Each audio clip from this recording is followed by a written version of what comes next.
جی، تو کل کے ہمارے اس میں درس میں بات آئی تھی کہ آیات دو طرح کی ہیں، ایک ہے محکمات، دوسری ہے متشابہات۔ محکمات کا مطلب ہے کہ وہ آیات ہوں جن کا معنی مطلب آسانی سے سمجھا جا سکتا ہے، جن کا تعلق ہوں عقیدے اور عمل کے ساتھ ہے۔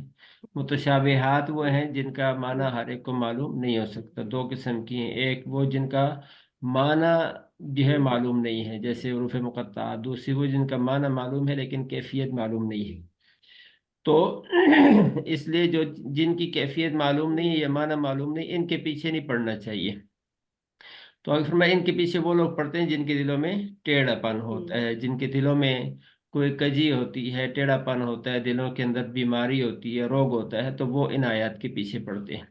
اب یہاں ایک بات میں اس کے ساتھ یہ ملاتا ہوں کہ اصل میں دنیا کے اندر بھی ہم دیکھتے ہیں کہ ہر چیز کا معلوم ہونا یہ کوئی ضروری نہیں ہے کہ ہر انسان کو ہر چیز معلوم ہو جائے۔ دنیا میں بہت سی چیزیں ایسی ہیں کہ جو انسان کو معلوم نہیں ہوتی۔ ہوں اب جیسے جو ہے اب یعنی بہت سی چیزیں ہیں طب کے اندر، اگر بہت ترقی ہو گئی ہے میڈیکل میں، لیکن بہت سی چیزیں ایسی ہوتی ہیں کہ ان کا کسی کو پتہ نہیں ہوتا۔ ہوں تو اسی طرح جو روح ہے انسان کی، مثلا اب یہ کیا چیز ہے، آج تک اس کی تحقیق سائنس نہیں کر سکی کہ یہ روح کیا چیز ہوتی ہے، کہ روح نکلنے سے پہلے بندہ بالکل ٹھیک ہے اور روح نکل گئی تو اب وہی جسم ہے لیکن وہ مردہ ہو گیا۔ تو اب نکلا کیا ہے اس کے اندر سے، یہ سائنس اس کو آج تک نہیں کنفرم کر سکی کہ کیا نکلا ہے اس کے اندر سے۔ تو اب یہ بھی معلوم نہیں ہو سکا۔ تو اس سے معلوم ہوا کہ بہت سی چیزیں دنیا میں ایسی ہوتی ہیں جو انسان کو معلوم نہیں ہو سکتی۔ تو اسی طرح اللہ تعالیٰ کی صفات بھی ایسی ہیں، بعض صفات تو ہیں کہ انسان کو معلوم ہو سکتی ہے لیکن ان کی کیفیت کیا ہے یہ انسان کو معلوم ہونا کوئی ضروری نہیں ہے، بس جو سمجھ میں آئے اس پر ایمان لانا ضروری ہوتا ہے۔ اب اللہ تعالیٰ کی صفت ہے کہ اللہ تعالیٰ دیکھتا ہے، ہوں سنتا ہے، لیکن اب دیکھنے کے لیے انسان کو تو آنکھیں چاہیے اور سننے کے لیے کان ہوں چاہیے، لیکن اللہ تعالیٰ کے بارے میں ہم یہ تو عقیدہ رکھتے ہیں کہ اللہ تعالیٰ دیکھتا ہے، لیکن اللہ تعالیٰ کو بھی دیکھنے کے لیے آنکھیں چاہیے، یہ ضروری نہیں ہے، بس اس کی جیسی شان ہے ویسے دیکھتا ہے۔ اس طرح اللہ تعالیٰ سنتا ہے، تو اب ایسا نہیں ضروری کہ جس طرح انسانوں کو سننے کے لیے کان چاہیے تو اللہ تعالیٰ کے لیے بھی ایسے ہی کان ہو، تو ایسا نہیں ہو سکتا۔ تو اللہ تعالیٰ کی صفات بھی، جیسا دنیا میں بہت سی چیزیں سمجھ میں نہیں آتی، تو ایسے ہی اللہ تعالیٰ کی بعض صفات بھی سمجھ میں نہیں آتی اور ان کا سمجھنا بھی ضروری نہیں ہے انسان کے لیے۔ تو ہوں جس طرح باقی بہت سی چیزوں کو بغیر سمجھے انسان مان لیتا ہے، تو اس طرح اللہ تعالیٰ کی صفات کو بھی، جو متشابہات میں سے، ان کو بھی بغیر سمجھے یہی ماننا انسان کے لیے ضروری ہوتا ہے۔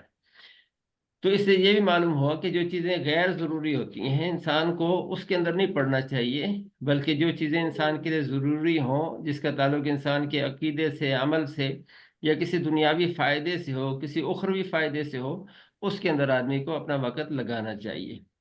یہاں ایک بات ہوگی جی۔ آگے جو فرمایا کہ وما یذکر الا اولو الالباب، اور نصیحت حاصل نہیں کرتے مگر وہی لوگ جو عقل والے ہوتے ہیں۔